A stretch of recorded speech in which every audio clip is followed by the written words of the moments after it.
JEE main और advance के PYQs के नंबर 1 सॉल्यूशंस को विटनेस करने के लिए download the JEE1 application now. Okay, now let's have a look at this question. यार ये ना एक ट्रैप क्वेश्चन है बेटा, है ना, बहुत टाइम कंज्यूम कर सकता है तुम्हारा ये क्वेश्चन, है ना। It's a very big trap question, है ना, और इसमें कई सारे सॉल्यूशंस आपको मिल जाएंगे।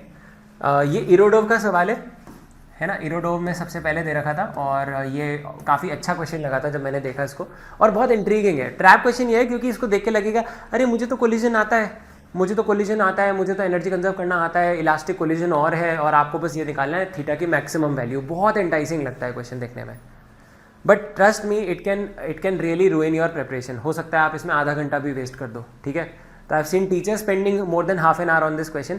आई will try to give you the best solution of the country, ठीक है। Not every teacher has given that solution, but अच्छे टीचर्स उसको जानते हैं, वहाँ से पता चलता है डेप्थ क्या होती है जेईई एडवांस के टीचर्स की। तो ध्यान से सुनना। तो सबसे पहली बात करते हैं कि यार ये वाला जो आपका मास है, ये वाला मास आपका 2m है, ठीक है। ये वाला मास आपका m है। थोड़ा ध्यान से देखना, प्लीज़ अंडरस्टैंड। जैसे कि मैंने इस क्वेश्चन में चेंज किया था, एज अ स्टूडेंट मैं क्या करता मैंने आपको बताया। अब मैं आपको यहाँ पे भी बताता हूँ एज अ स्टूडेंट मैं क्या करता। अगर मैं एज अ स्टूडेंट इसको अटेम्प्ट करता तो सबसे पहली चीज़ मैं करता कि यार मैं बोलता कि इसमें यार it is independent of this u। तो इसमें दे रखा है कि ये इनिशियल स्पीड u, मतलब इससे इंडिपेंडेंट है तुम्हारा आंसर, ठीक है। तुम्हारा आंसर में u कहीं नहीं है, m कहीं नहीं है, it is independent of m और u, फर्क नहीं पड़ता। बट आप रेशियो को ऑनर करना पड़ेगा आपको। ये m है, ये m है, तो आप इसको 2 kg ले लो, इसको 1 kg ले लो, u को 1 मीटर्स पर सेकेंड ले लो, आपका आंसर नहीं बदलेगा, ठीक है। उससे क्या होगा, इसको 1 लेने से, इसको ये लेने से, बस ये बेसिकली वेलोसिटी, मतलब रेशियो फर्क नहीं पड़ेगा। तो मैं क्वेश्चन को थोड़ा सिंप्लीफाई कर देता हूँ। So let me change the question, ठीक है। मैं थोड़ा सा क्वेश्चन को चेंज कर लेता हूँ। मैं m को भी 1 ले लेता हूँ और मैं u को भी 1 ले लेता हूँ, ठीक है। तो उससे क्या होगा, उससे मुझे दिख जाएगा कि यार ये मेरा 2 kg हो गया, है ना। प्लीज़ इस क्वेश्चन को थोड़ा ध्यान से देखो। अब मैं क्वेश्चन को थोड़ा बदल रहा हूँ। इस क्वेश्चन का भी आंसर सेम होगा कि मैंने इसको 2 kg ले लिया, कि मुझे ज़्यादा वेरिएबल्स ना दिखे, m1 m2 बहुत सारे। जब मैं देखता हूँ ना टीचर्स ऐसा कर रहे होते हैं और मतलब बहुत परेशान हो रहे होते हैं, 2-3 टीचर आके सॉल्व कर रहे हैं तो भी नहीं हो पा रहा है, बहुत टाइम लग रहा है, तो मतलब मेरा दिल दुखता है। मुझे लगता है कि ऐसे करना चाहिए था, है ना। देखो प्लीज़ आप सबको भी ये समझना चाहिए कि उस टेम्परामेंट में ऑलरेडी मैथ्स बहुत हैवी होता है, तो आप फिजिक्स को आसान कैसे बनाएंगे। तो ये क्वेश्चन वैसे कसरत कराने वाला सवाल है अगर आप नॉर्मल तरीके से करोगे। अब आप इसको बोलोगे यार ये आ रहा है मेरा 1 मीटर्स पर सेकेंड से, ठीक है, ये मेरा 1 मीटर पर सेकंड से आ रहा है। अब इनका कुछ कोलिजन होता है, ऑब्वियसली बात है यार, ये m नीचे जा रहा है और ये ऊपर जा रहा है 2m, है ना, ठीक है। तो एक काम करते हैं अपन इस 1 kg को थोड़ा नीचे रख लेते हैं, है ना, क्योंकि डिफ्लेक्शन हो रहा है इसका, है ना। 1 kg को थोड़ा सा ऐसे कर लेते हैं कि हमें थोड़ा सा लगे कि हाँ यार ऑब्लिक कोलिजन हो रहा है, एक बॉल यहाँ पे आ रही है, दूसरी बॉल को हिट कर रही है, समथिंग लाइक दिस, ठीक है। एक बॉल ऐसे आ रही है और वो दूसरी बॉल को ऐसे हिट कर रही है, तो वो यहाँ जा रही है, ये यहाँ जा रहा है ना। चलो गुड। अब पहला क्वेश्चन, पहली चीज़, अगर E1 है, इस चीज़ को समझते हैं। अगर E1 है तो आपको ये बेसिक चीज़ तो पता ही है कि अगर E1 है और अगर मास से सेम होते हैं, ठीक है, और अगर ये U से आ रहा होता, ये रेस्ट पे होता, तो ये ज़्यादा से ज़्यादा इसको रोक सकता है। अगर मास से सेम होते हैं, बराबरी होती है, तो ये रुक जाता है और ये सेम वेलोसिटी से जाता है, वेलोसिटी एक्सचेंज प्रोग्राम, ये रेस्ट पे आ जाता है। बट आप ये सोचो कि किसी छोटे मास की इतनी औकात नहीं है कि वो तुम्हें रिबाउंड करा दे, वो तुम्हें यहाँ से रिबाउंड करा दे, ऐसा नहीं हो सकता, ठीक है। ज़्यादा से ज़्यादा अगर सेम मास होता तो ये रोक लेता। बट अब आपको पता है यार यहाँ पे छोटा सा मास है और यार यहाँ पे बड़ा सा मास है। इरोडोव में ये भी पूछा था, ठीक है, कि m1 is greater than m2 less than वाला। तो अगर ये लेट्स से बहुत बड़ा होता, लेट्स से ये वॉल होती, बिल्कुल, है ना, वॉल होती, तो सिंपल सी बात है, ये u से आता वापस से u से लौटता, उस केस में आपका आंसर ये हो जाता पाए। तो पहले आप इसको रिजेक्ट कर दो, इसको आप रिजेक्ट कर दो। आपने लॉजिक से इसको रिजेक्ट किया, आपने बोला यार ये 2m इस m को नहीं रोक सकता E = 1 के केस में, ठीक है। E = 1 के केस में अगर हेड ऑन कोलिजन होता, आप करके देख सकते हो, हेड ऑन कोलिजन करके देख सकते हो, आपको इनकी वेलोसिटीज भी मिल जाएगी। मतलब ये इसकी वेलोसिटी कभी भी ना ऐसे पीछे नहीं जाएगी, ठीक है। यहाँ से वापस से पीछे जाना मतलब पाए का शिफ्ट, ये थीटा पाए हो जाएगा। तो ये ऑप्शन तो नहीं है, ये ऑप्शन, क्योंकि हमें जो वैल्यूज दे रखी है उसमें अपन को ये बात क्लियर हो गई है, ठीक है। अब मैं इसको मिटा रहा हूँ। अब ये जो क्वेश्चन है बेटा, ये मैथमेटिकली बहुत ही सुपीरियर क्वेश्चन है और मैं आपको एक चीज़ दिखाना चाहता हूँ, आपको बड़ा मज़ा आ जाएगा देख के। तो मैंने ना, जो मेरा पहला सोल्यूशन है, ठीक है, इसमें मैंने बहुत विचार किया, है ना, और फिर मैंने सोचा था कि आपको कैसे एक्सप्लेन करूँगा, ठीक है। और अब आपको ये दिखेगा भी कि मैं इस जेईई एडवांस के क्वेश्चन को कैसे एक्सप्लेन करूँगा, ठीक है। तो ऐसी कुछ चीज़ें यूट्यूब पर पहली बार आती है तो अच्छा लगता है।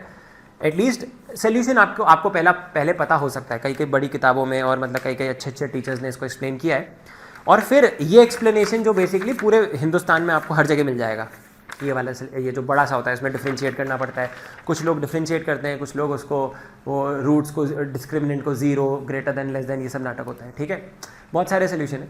Now I will try to give you my best solution which I feel is the best one, ठीक है। मैं दो दूंगा, ठीक है। तो पहले मैं मेथड 1 बता रहा हूँ क्योंकि ये ट्रैप क्वेश्चन है, मैं जानता हूँ आप सेशिएट नहीं होगे, तो इसलिए मैं पहले मेथड 1 दे रहा हूँ and that is the best solution, ठीक है। बट ये हर कोई नहीं समझ सकता। ये सेंटर ऑफ मास के फ्रेम में सॉल्व करेंगे, सेंटर ऑफ मास के फ्रेम में सॉल्व करेंगे, इसको सेंटर ऑफ मास के फ्रेम में सॉल्व करेंगे। तो इसमें मैं आपको एक चीज़ सिखाना चाहता हूँ, अब ध्यान से सुनना। अगर ऐसे क्वेश्चन को आप सेंटर ऑफ मास के फ्रेम में देखोगे, ठीक है, सेंटर ऑफ मास के फ्रेम में देखोगे तो क्या होता है, हमेशा ध्यान रखना सेंटर ऑफ मास है ना, क्योंकि कोलिजन हो रहा है तो जे और जे लग रहा है, जे और जे कैंसिल हो रहे हैं एक दूसरे के, तो मतलब momentum of the system will remain constant. अगर आप देखो सेंटर ऑफ मास को देख रहे हो, सेंटर ऑफ मास हमेशा एक कांस्टेंट वेलोसिटी से चलता रहेगा। तो इस केस में भी सेंटर ऑफ मास एक कांस्टेंट वेलोसिटी से चलता रहेगा, ठीक है। चलो अपन देखते हैं। अब अगर यार ये यहाँ पे ऐसे रेस्ट पे है तो सेंटर ऑफ मास इन दोनों का यहाँ पे कहीं होगा, ठीक है। इन दोनों का सेंटर ऑफ मास इसके कहीं पास में होगा, तो इसको अपन बोल देते हैं सेंटर ऑफ मास। अब जल्दी से देखते हैं velocity of centre of mass क्या आ रही है ना, m1v1 तो 2 + 0, इसकी तो 0 है अपॉन 3, तो ये 2/3 आ रही है। तो अब मैं इसमें ये देख सकता हूँ कि जो सेंटर ऑफ मास की वेलोसिटी है VCM लिख देते हैं इसको, 2/3 है, ठीक है। ये हमने फॉर्मूले से यहाँ पे निकाल ली, velocity of centre of mass 2/3 है। अब अगर मैं हर चीज़ सेंटर ऑफ मास के रिस्पेक्ट में देखना चाहता हूँ तो मैं एक काम करता हूँ, सेंटर ऑफ मास की वेलोसिटी दोनों से सबट्रैक्ट कर देता हूँ, है ना। v(1) with respect to centre of mass is v(1) - VCM होता है ना, ठीक है। या सिंपली इस पूरी दुनिया में सबको, पूरी दुनिया को 2/3 वेलोसिटी दे दो, जिसके भी रिस्पेक्ट में देखना है उसको रेस्ट पे लाना होता है। तो आप बोल रहे हो कि यार ये एक दुनिया में हो रहा है, वो दुनिया 2/3 से जा रही है, तो इसकी स्पीड 2/3 हो जाएगी, इसकी 2/3 वो गिफ्टेड इसमें ऐड करेंगे तो ये 0 हो जाएगा, सेंटर ऑफ मास के रिस्पेक्ट में हो जाएगा, ये 2/3 यहाँ पे हो जाएगा। तो इस सिचुएशन को with respect to centre of mass कैसे देखा जाएगा, ठीक है। इस सिचुएशन को with respect to centre of mass कैसे देखा जाएगा, यहाँ पे ड्रॉ कर रहा हूँ। इसी सिचुएशन को with respect to centre of mass कैसे देखा जाएगा कि सबसे पहले तो आप इसको 2 kg ऐसे ड्रॉ करोगे। प्लीज़ एक काम करना, सेंटर ऑफ मास भी बना दो यहाँ पे, है ना, कि सेंटर ऑफ मास भी बना दिया, ठीक है। यहाँ पे ऐसे एक पॉइंट है और फिर आप इसको ना ये 1 kg जो है यहाँ पे जिससे कोलाइड करने वाला है। अब सेंटर ऑफ मास क्या देखेगा, सेंटर ऑफ मास देखेगा कि यार ये तो मुझसे कोलाइड करने आ रहा है। सेंटर ऑफ मास देखेगा अरे यार ये तो मुझसे कोलाइड करने आ रहा है, ये 1 kg जो है ना ये तो मुझसे कोलाइड करने आ रहा है। देखो इनकी वेलोसिटीज़ क्या होंगी। तो मैंने इसके रिस्पेक्ट में देखने के लिए मैंने क्या किया, गिफ्ट दिया सबको, है ना। मैंने इसको 2/3 ऐसे गिफ्ट किया, मैंने पूरी दुनिया को 2/3 की स्पीड गिफ्ट कर दी। तो इसमें ऐड करेंगे तो यार ये तो रेस्ट पे आ जाएगा with respect to centre of mass. अब ये तो रेस्ट पे आ गया, ये एक डिफरेंट सिचुएशन है, ये विथ रिस्पेक्ट टू ग्राउंड है, ये with respect to centre of mass है, ठीक है। और अब इसकी स्पीड कितनी हो जाएगी, 1 - 2/3, तो इसकी 1/3 आ जाएगी, ठीक है। तो मैं बोल रहा हूँ अब ये सेंटर ऑफ मास में 1/3 से लौट आ रहा है इसकी तरफ, 1/3 से आ रहा है इसकी तरफ। और ये कितने से आ रहा है, ये 2/3 से आ रहा है, ठीक है। ये रेस्ट पे था, अब ये 2/3 से आ रहा है, ये सोचने वाली बात है, ठीक है। अब ये इसकी तरफ 2/3 से आ रहा है, तो मैं यहाँ पे मार्क कर देता हूँ 1/3 से आ रहा है, और ये लगभग ऐसे 2/3 से आ रहा है, 2/3 से आ रहा है, ठीक है। I am trying to be as neat as possible. अब सेंटर ऑफ मास के फ्रेम में क्या होता है, ध्यान से सुनना, है ना। ये थोड़ा सा हाई लेवल का है, ठीक है ना। ये तुम्हें H.C. वर्मा और बहुत सारी इंडियन किताबों में नहीं मिलेगा ये कॉन्सेप्ट, मतलब एज इट इज़ लिखा हुआ है। कई फॉरेन ऑथर्स ने लिखा है, वो ज़्यादा स्वैग मारते हैं, ठीक है। बट इंडियन किताबें बेस्ट होती हैं, वैसे अभी इंडियन कंटेंट बेस्ट होता है, ठीक है। ध्यान से सुनो, 2 kg 1 kg, ये 1/3 से आ रहा है, ये 2/3 से आ रहा है। तो अपन ये देख सकते हैं कि ये सेंटर ऑफ मास जो centre of mass as a point देख रहा है, तो सेंटर ऑफ मास क्या देखता है, ये दोनों पास में आ रहे हैं, कोलाइड कर रहे हैं, वापस जा रहे हैं, ठीक है। सेंटर ऑफ मास क्या देखता है, जैसे मेरी नाक अगर सेंटर ऑफ मास है वो देखेगी ओके ये दोनों आ रहे हैं, कोलाइड कर रहे हैं, वापस जा रहे हैं। सेंटर ऑफ मास ये देख रहा है। रियलिटी में तो बहुत कुछ हो रहा है यार, ये रेस्ट पे ऐसे, फिर ये यहाँ जा रहा है, ये यहाँ जा रहा है, ये रियलिटी वाली सिचुएशन है, ठीक है। ये सेंटर ऑफ मास वाली सिचुएशन है। अब with respect to centre of mass, with respect to centre of mass अगर E1 हो तो, इलास्टिक कोलिजन हो तो स्पीड नहीं बदलती, स्पीड नहीं बदलती। अगर ये 2/3 से आ रहा है तो ये लौटेगा भी 2/3 से, और अगर ये 1/3 से आ रहा है तो ये लौटेगा भी 1/3 से, ठीक है। ऐसा होता है, ठीक है। बट उसका डायरेक्शन थोड़ा बदल जाएगा, जैसा कि आपने यार यहाँ पे देखा कि ये पहले ऐसे आ रहे थे। सेंटर ऑफ मास अगर देख रहा होता, अब मान लो यहाँ पे तो वैसे सेंटर ऑफ मास मूव कर रहा है, बट अगर सेंटर ऑफ मास देखता तो सेंटर ऑफ मास देखता कि यार ये दोनों मेरी तरफ है, देखो सेंटर ऑफ मास की तरफ ही कोलाइड के, और फिर ये गए, अप्रोच हुआ, फिर सेपरेशन हुआ, ठीक है। तो चलो पहले मैंने यार ये बना दिया यार, यहाँ पे ये मेरा इनिशियल है, just after the collision centre of mass क्या देखेगा, ये पूरी situation with respect to centre of mass frame में मैंने चेंज कर दी है, ठीक है। अब सेंटर ऑफ मास बाद में क्या देखेगा कि यार ये 2 kg यार यहाँ पे आएगा, देखो ये ऐसे होके ऐसे जा रहा है 2 kg, और ये ऐसे जा रहा है एक तरीके से, है ना, ठीक है। तो मैंने एक तरीके से मैंने ये बोला कि यार ये चलो इस 2 kg को अपन ऐसे बना लेते हैं, है ना, अंडरस्टैंड। यहाँ पे एक आपको आर्बिट्री डायरेक्शन मानना पड़ेगा, ठीक है। 2 kg ऐसे है और 1 kg को आप ऐसे बना दो, 1 kg को आप ऐसे बना दो। अभी के लिए ऐसे ऐसे ऐसे मान लो कि जब ये कोलाइड कर रहे हैं, कोलाइड करके जाते हैं, यहाँ पे इन्होंने कुछ कोलिजन किया, जो भी किया, है ना, ये ऐसे आए। अब आपने बोल दिया कि चलो यार इसकी जो वेलोसिटी है, क्योंकि इसकी स्पीड 1/3 थी, तो इसकी अब भी स्पीड अब थोड़ी अलग डायरेक्शन में, ऐसे आपने बोला 1/3 अब यहाँ पे है, स्पीड एज इट इज़ रहती है। इसकी स्पीड 2/3 थी, अब स्पीड इसकी यार यहाँ पे 2/3 हो गई है, एनर्जी कंजर्व रहेगी, ठीक है। इसमें आप देख पा रहे हो कि energy conserved with respect to centre of mass, तो आप इसकी स्पीड यार यहाँ पे दे दोगे 2/3, ठीक है। तो आपको ये चीज़ समझनी थी कि और फाइनल अब आप पूछोगे सर ये एंगल क्या है, क्या ये एंगल वो थीटा है? नहीं नहीं नहीं नहीं, ये जो एंगल है हॉरिजॉन्टल के साथ, इसको मैं बोल रहा हूँ फाई, ये एक वेरिएबल है, कुछ तो है, ये वेरी कर सकता है। अगर ये ऐसा होगा, ऐसा हो सकता, कुछ भी हो सकता है ये, ठीक है, कुछ भी हो सकता है, हमें नहीं पता कैसे जाएगा। जैसे इस केस में हम देख रहे हैं कि यार ये पहले ऐसे आ रहे थे, अभी ऐसे जा रहे हैं, तो एक तरीके से मैंने ये बोला कि इनिशियली सेंटर ऑफ मास, ये इनिशियली वाला तो मुझे पता है, एज इट इज़ पता है। अब फाइनली मुझे मैक्सिमम निकालना है, मुझे इसको मैक्सिमाइज करना है। मैं चाहता हूँ कि यार ये मैक्सिमम मुझे मिल जाए, इसका ये मैक्सिमम क्या होगा, ये मुझे मिल जाए। और फिर आपको ये भी समझ में आएगा कि ये ऑप्शन जिसने बनाए होंगे वो भाई ने कितना दिमाग लगा के बनाया ये ऑप्शन। आपको ये बात समझ में आएगी कि यार ये ऑप्शन क्यों आया, क्योंकि ट्रैप क्वेश्चन है। जेईई एडवांस का सवाल है, हरकत नहीं करेगा ये मतलब ये इसने अच्छा खासा टेपा है, मतलब जहाँ से टेपा आपने पता है, मतलब ये एक रखा हुआ क्वेश्चन है आपका टाइम लेने के लिए। अब आगे बढ़ते हैं थोड़ा सा। तो यार यहाँ तक अच्छी बात है कि अपन को यार यहाँ तक चीज़ें समझ में आ गई, कोई डाउट नहीं रहा, है ना। ये ऐसे चल जाएगा, ये ऐसे चल जाएगा, ये थीटा आपका वेरी करेगा, ये फाई आपका वेरी करेगा। अब मैं इस सिचुएशन को वापस से रियलिटी में लाने के लिए, है ना, इस सिचुएशन को नाउ, है ना, इसमें मैं रिवर्ट द चेंजेस करूंगा। इस सिचुएशन को मैं वापस से रिवर्ट करूंगा, रिवर्ट टू ग्राउंड फ्रेम, वापस से ग्राउंड फ्रेम में आने की कोशिश करूंगा, रिवर्ट टू ग्राउंड फ्रेम। अब ग्राउंड फ्रेम में आने के लिए मुझे वापस से वो वेलोसिटी गिफ्ट करनी पड़ेगी जो मैंने ली थी पहले। मैंने 2/3 ली थी, क्योंकि मैं मान के चल रहा था क्योंकि सेंटर ऑफ मास अगर 2/3 से चल रहा है तो मैं सेंटर ऑफ मास को एड्रेस पे इसके रिस्पेक्ट में देखना चाहता था, तो सबको मैंने 2/3 दिया। अब मैं रिवर्ट करने के लिए वापस से सबको 2/3 वेलोसिटी दूंगा, करेक्ट है ना। और यहाँ पे फिर से सेंटर ऑफ मास बना दो, इनके बीच में इनका सेंटर ऑफ मास यहाँ पे कहीं है, ठीक है। तो अब मैं रिवर्ट करने के बाद, है ना, अब ये नेक्स्ट पेज पे बनाऊंगा मैं, नेक्स्ट पेज से वापस से रिवर्ट टू ग्राउंड फ्रेम, समझो, ठीक है। अब ग्राउंड फ्रेम में वापस से मैं आ रहा हूं, रिवर्ट टू ग्राउंड फ्रेम, वापस से मैं ग्राउंड फ्रेम में आ रहा हूं। और आप इसको ऐसे समझ सकते हो कि जब ये कोलिजन हो रहा है, ठीक है, जब ये कोलिजन हो रहा है कि पहले ये ऐसे था, ध्यान से सुनो, पहले ये ऐसे था, अब ये ऐसे जा रहा है, ठीक है। कोई चीज़ ऐसे थी और ऐसे जा रही है, अगर ऐसे होके ऐसे जा रही है तो ये भी आप मान सकते हो 1/3 से आ रही थी, 1/3 से जा रही है, तो कोई एक इलास्टिक वॉल है, इमेजिनरी इलास्टिक वॉल है, जिसकी वजह से स्पीड कांस्टेंट है। क्योंकि आपको यार ये तो पता ही है, क्योंकि इलास्टिक कोलिजन हो रहा है तो वॉल इन्हीं की बॉडी है जो ऐसे कंप्रेस हो रही है बीच में, है ना, ठीक है, इन्हीं की बॉडी है जो कंप्रेस हो रही है, ठीक है।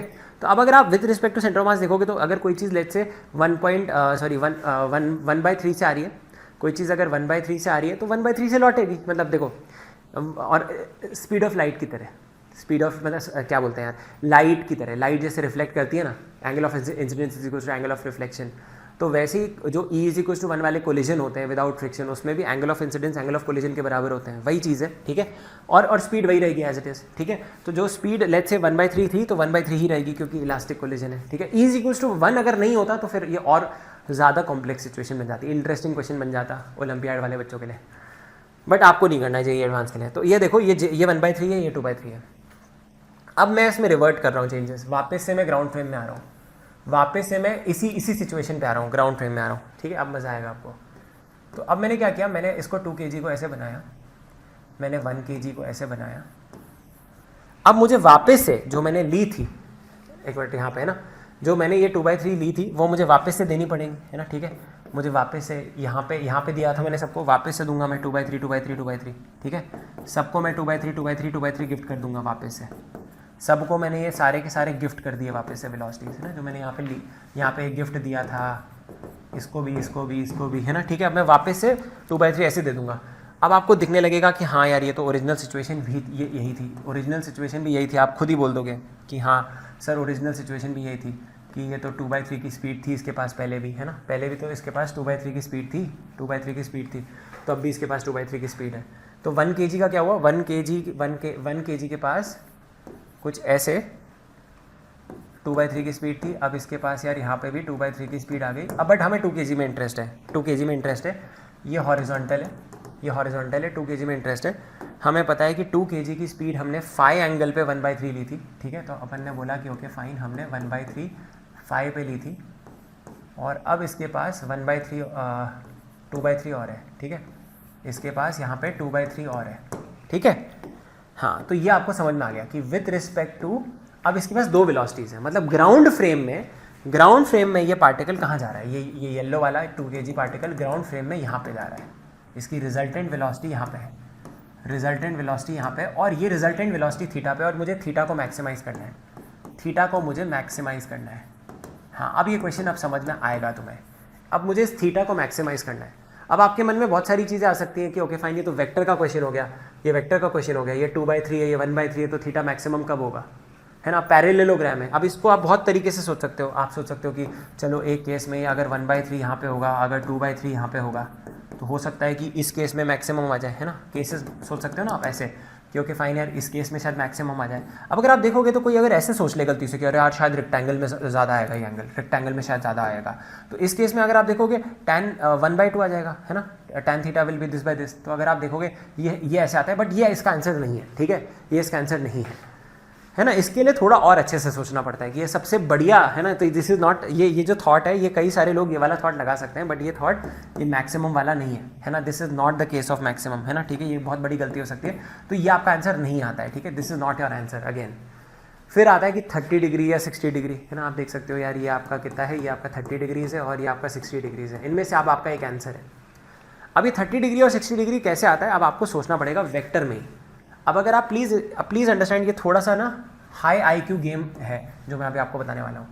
तो अगर किसी चीज़ की वेलोसिटी यार यहाँ पे लेट्स से ये वेलोसिटी आपकी 2/3 है, अपन ने इसको थोड़ा सा ऐसे मार्क करते हैं बच्चों, थोड़ा ध्यान से देखना। एक वेलोसिटी आपकी 2/3 है, इस पार्टिकल की 2 kg की एक वेलोसिटी आपकी, है ना, 2 kg की एक वेलोसिटी आपकी 2/3 है, और एक वेलोसिटी आपकी ऐसे 1/3 है। तो अगर मैं इस पैरेललोग्राम को ऐसे कंप्लीट करता हूँ, ठीक है, तो अब आपको पता है यार ये भी 1/3 एक तरीके से, ये भी 1/3, आप इस 1/3 को यहाँ पे भी रख सकते हो, और आपको पता है this vector plus this vector is the resultant vector, है ना, ठीक है, वेरी नाइस। तो आप बोल सकते हो कि हाँ यार ये इसकी V रिजल्टेंट है, ठीक है, और ये एंगल थीटा है और मुझे इसको मैक्सिमाइज करना है। तो मेरा अब ये थीटा मैक्सिमाइज कैसे होगा, तो अगर मैं देख सकता हूँ कि यार किसी भी एंगल पे मैं इसको रख सकता हूँ। वेरिएबल क्या है, वेरिएबल ये है ना, वेरिएबल तो ये है फाई, वेरिएबल तो ये फाई है, फाई को मैं ज़्यादा कम कुछ भी कर सकता हूँ, क्योंकि मुझे नहीं पता, मैंने खाली एक अजम्पशन लिया था, मुझे नहीं पता ये किस डायरेक्शन में जा रहा है।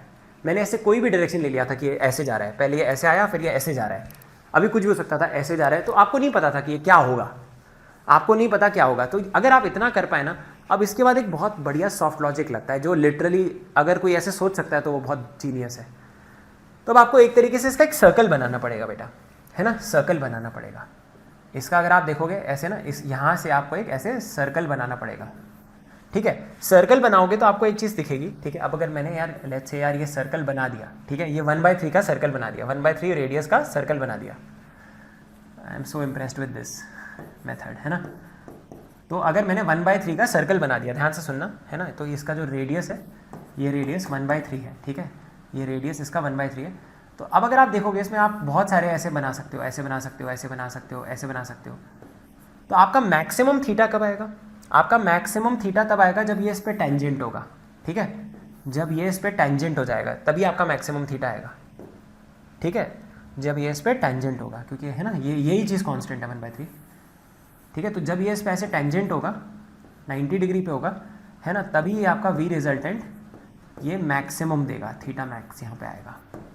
बाकी किसी भी पॉइंट पे थीटा मैक्स नहीं आ सकता, क्योंकि अगर आप लेट्स से ये वाला पॉइंट लेते हैं, मैं आपको दिखा देता हूँ, अगर आप ये वाला पॉइंट लेते हैं तो देखो थीटा कम आता है, यहाँ पे थीटा कम आता है, हर जगह थीटा कम आता, ठीक है, ये वाला, क्योंकि आपको आपके हाथ में ये वेलोसिटी वेक्टर था ना, ये वेरिएबल है, फाई वेरिएबल है ना, तो थीटा मैक्सिमम कौन से फाई पे आएगा आपको दिख गया, जब आप इसको ऐसे सटाओगे, ऐसे सटा के रखोगे, ये वो वाला केस हो जाएगा।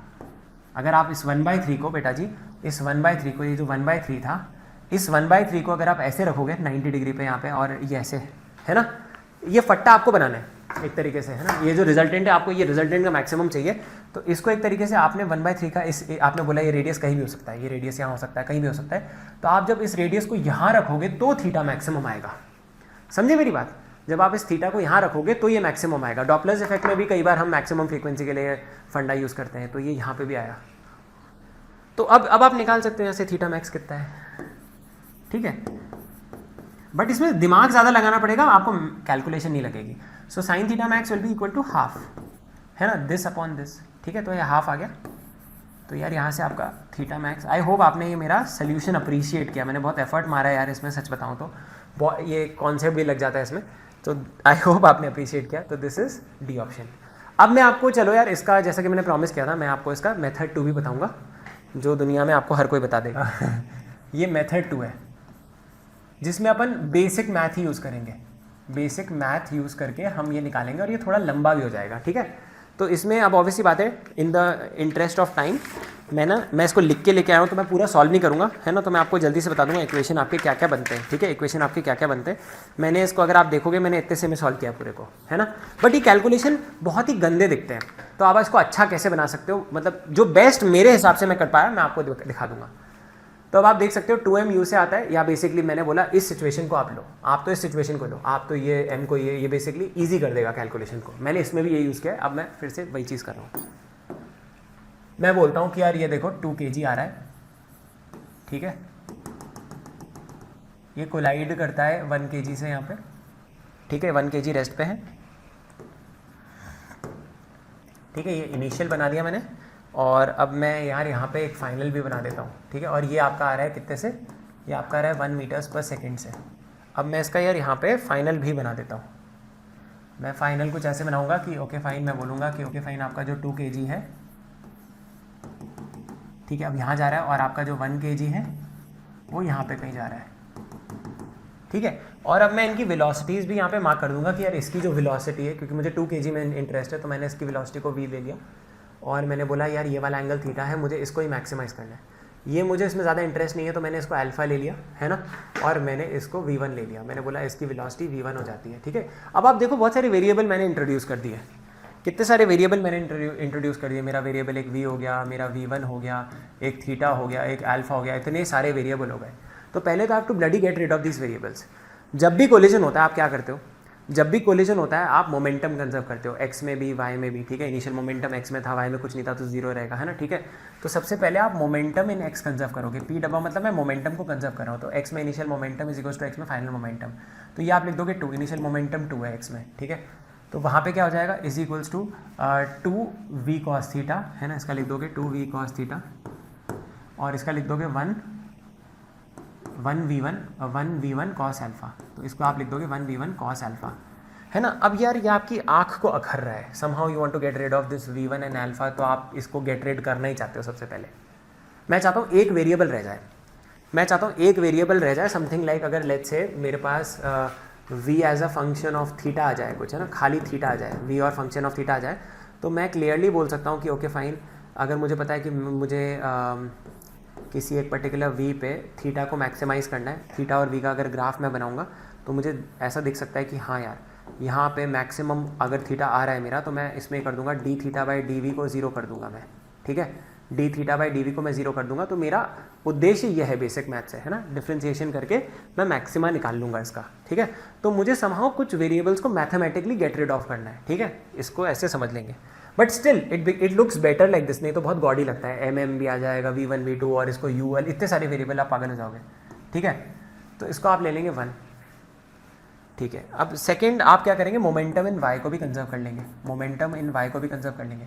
तो मोमेंटम इन y को आप देख सकते हैं आसानी से, मैं पूरा लिखूंगा नहीं बैठ के, है ना, ठीक है। तो यार मोमेंटम इन y ये v cos थीटा, तो ये v sin थीटा है, तो ऊपर का इज इक्वल्स टू नीचे का मोमेंटम हो जाएगा, है ना, क्योंकि इनिशियल मोमेंटम 0 था तो फाइनल मोमेंटम भी 0 होगा ना। इनिशियल मोमेंटम y में 0 था तो फाइनल मोमेंटम क्या होगा, taking let's say upward direction as positive, इसमें मैंने राइटवर्ड डायरेक्शन को पॉजिटिव लिया है, ठीक है। तो ये क्या हो जाएगा 2v1 2v sine theta minus v1 sine alpha. ठीक है, चलो गुड। तो अपन ने ये भी ले लिया। अब सबसे बढ़िया चीज़ कि आप एटलीस्ट अल्फा को गेट रीड ऑफ कर सकते हो, इसको स्क्वायर एंड ऐड कर दो। So sine square alpha plus cos square alpha will become 1। तो एक काम करते हैं, है ना, इस इक्वेशन को अपन थोड़ा डिफरेंटली लिख देते हैं। ठीक है, इस इक्वेशन को अपन थोड़ा डिफरेंटली लिख देते हैं।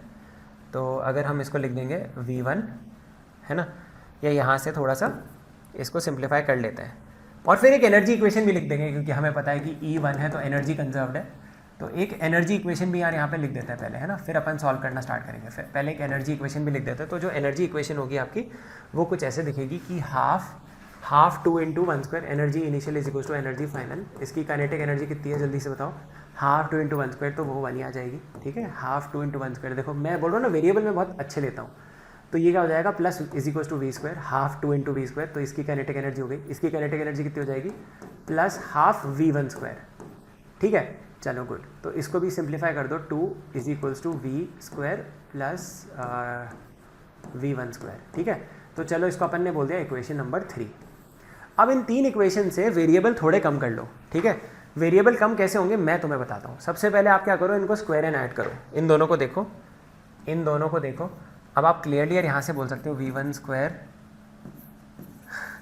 Cos square alpha plus sine square alpha. थोड़ा सा मैनिपुलेशन करोगे, इसको निकाल लोगे, इसको निकाल लोगे, तो ये क्या आएगा, किसके बराबर आएगा ये चीज़। ठीक है ना। और अगर आपको नहीं समझ में आ रहा है तो मैं आपको बता देता हूँ, ये दिख जाना चाहिए, ये बहुत काम आता है मैथ्स में। ठीक है, v1 कॉस अल्फा किस चीज़ के बराबर है, v1 कॉस अल्फा आपका आ रहा है 2 - 2v कॉस थीटा के बराबर आ रहा है। ठीक है, और आप इसको 1 - 2 को कॉमन लेके 1 - v कॉस थीटा कर लो। ठीक है, इसको आप रादर ऐसे लिख लो।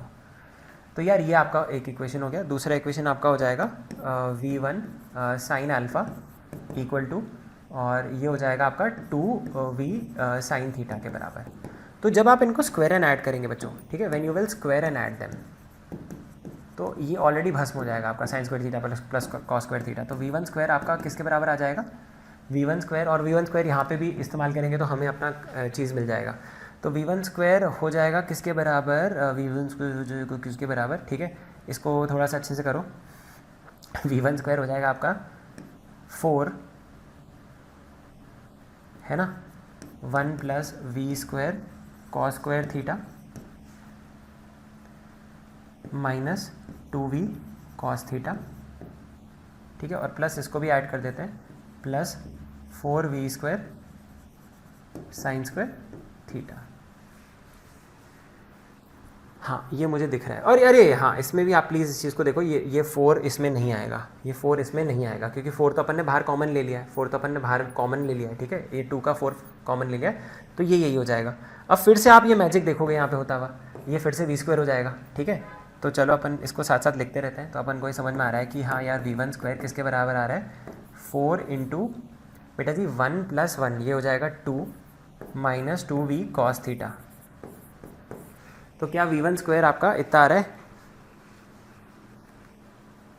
अरे यार मैं क्या कर रहा हूँ यार, सॉरी, माफ़ करना, मुझे माफ़ करना, मैंने कुछ बहुत ही गलत काम कर दिया, ब्लंडर कर दिया मैंने यहाँ पे। तो ये 1 हो जाएगा, और इसमें v स्क्वायर कॉमन है। ठीक है, तो ये 1 + v स्क्वायर हो जाएगा माइनस 2v कॉस थीटा हो जाएगा। ठीक है, तो यार अपन को ये भी मिल गया। अब अपन क्या करेंगे, इसको अपन बस इसमें डाल देंगे, और अल्टीमेटली अब हमारा आंसर बहुत नज़दीक है। ठीक है, हमारे पास स्पेस की थोड़ी कमी है, बट हम जब इसको इसमें डालेंगे, मैं आपको बताता हूँ, जब आप इसको, है ना, मैं इसमें बता देता हूँ क्या होता है। मैंने इसको सॉल्व किया प्रॉपर्ली। तो 2 = 2v square plus v1 square, जब आप इसको इसमें डालते हो, है ना, तो ये डालने के बाद आपके पास कॉस थीटा की वैल्यू आ जाती है। जो कॉस थीटा है ना, यहाँ पे बहुत आसानी से प्यार से कॉस थीटा की वैल्यू आ जाएगी 3v स्क्वायर प्लस 1/4v। अब आप इसको डिफ्रेंशिएट कर सकते हो d θ/d dv को 0 करने के लिए। जब आप इसको डिफ्रेंशिएट करोगे, ठीक है, so if I just differentiate this with respect to theta, ठीक है, तो क्या होगा, तो ये हो जाएगा differentiation of cos theta with respect to theta with respect to v, differentiation with respect to v, d θ/dv चाहिए था ना, मुझे थीटा की वैल्यू चाहिए। तो मैं क्या करूँगा, मैं बोलूँगा कि this thing is equals to, ये चेन रूल लग जाएगा, इसको डिफ्रेंशिएट करूँगा विथ रिस्पेक्ट टू v, तो चेन रूल लग जाएगा। So this into d θ/dv हो जाएगा यहाँ पे, इक्वल्स टू, फिर यार जब मैं इसको डिफ्रेंशिएट करूँगा तो या तो आप इसको अलग अलग करके कर सकते हो, आसानी से दिख जाएगा, नहीं तो आप इसको ऐसे कर सकते हो कि कोशेंट रूल लगा के। कोशेंट रूल लगाओगे तो आप देख सकते हो कि नीचे वाला डिनोमिनेटर स्क्वायर तो एज इट इज़ ही रहेगा, ठीक है, इसको तो ये तो एज इट इज़ ही रहेगा। ऊपर वाला क्या आ जाएगा, ऊपर वाला एन डैश डी, ठीक है, n dash d minus d dash n 4 minus 3v² plus 1। तो जब आप बेटा जी इसको ज़ीरो करोगे, आपको किस चीज़ को ज़ीरो करना था, आपको इस चीज़ को ज़ीरो करना था, ठीक है। तो जब आप इस चीज़ को ज़ीरो रखोगे तो ऑब्वियसली बात है ये पूरी चीज़ ज़ीरो होके इक्वल टू ये पूरी चीज़ आ जाएगी, है ना। तो ये क्या आ रहा है आप देख सकते हो, this will become 24v² minus 24v² minus 12v² minus 4, ठीक है, ये आ जाएगा इक्वल टू 0। और ये तो 4v² है एक तरीके से ना, 4v का होल स्क्वायर है, तो ये तो एनीवेज कैंसिल कर दो। फिर यार यहाँ से v की वैल्यू बहुत आसानी से आपको दिख जाएगी। v की वैल्यू आ रही है 1/√3, है ना, यहाँ से आपको v की वैल्यू दिख रही है 1/√3। तो जब आप v की वैल्यू 1/√3 इसमें डालेंगे तो आपको cos थीटा मिल जाएगा √3/2, ठीक है। जब आप इसमें डालेंगे ना, आप देख सकते हो कि इस पे मिनिमम हो रही है, ठीक है, इस पर्टिकुलर v पे v इक्वल टू 1/√3 पे थीटा मैक्सिमम हो रहा है, ठीक है। तो आप क्लियरली निकाल सकते हो यार, यहाँ पे जैसे आप वैल्यू डालोगे, है ना, यहाँ पे जब आप ये वैल्यू डालोगे तो cos थीटा की वैल्यू आ जाएगी आपकी, cos थीटा की वैल्यू आ जाएगी, आप देख सकते हो ये 1/√3 डालने से ये हो जाएगी 1 + 1 4/√3, ठीक है। तो ये कितनी आ रही है, √3/2, cos थीटा √3/2 आ गया, तो थीटा कितना हो गया 30 डिग्रीज। थोड़ा लंबा है बट स्टिल मेरे हिसाब से ये ज़्यादा मैनेजेबल है। Thank you so much for watching our solution. I hope आपको अच्छा लगा, और ऐसे और भी सोल्यूशंस आप देखते रहिए, मेहनत करते रहिए, क्योंकि JEE Ones today, IITians tomorrow.